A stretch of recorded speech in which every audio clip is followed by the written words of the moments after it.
Maître Gégard, est-ce que vous pouvez nous expliquer en quoi consiste exactement ce statut de pupille de la nation? Alors pour comprendre le statut de pupille de la nation, il faut se replacer dans le contexte historique. On est en 1917, la Première Guerre mondiale n'est pas terminée, mais elle a déjà fait des millions de morts.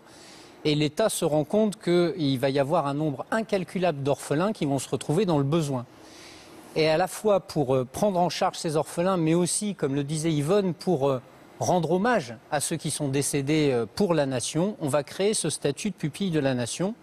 C'est un statut un peu particulier puisque, en fait, lorsqu'on est pupille de la nation, sur votre acte de naissance, il y a une mention adoptée par la nation. Ça veut bien dire que ce n'est pas simplement une aide matérielle. Alors les pupilles de la nation ont des facilités pour faire des études. Par exemple, toutes les études publiques sont gratuites et ouvertes à eux. Ils peuvent avoir des bourses pour des projets à la fois étudiants mais aussi après professionnels.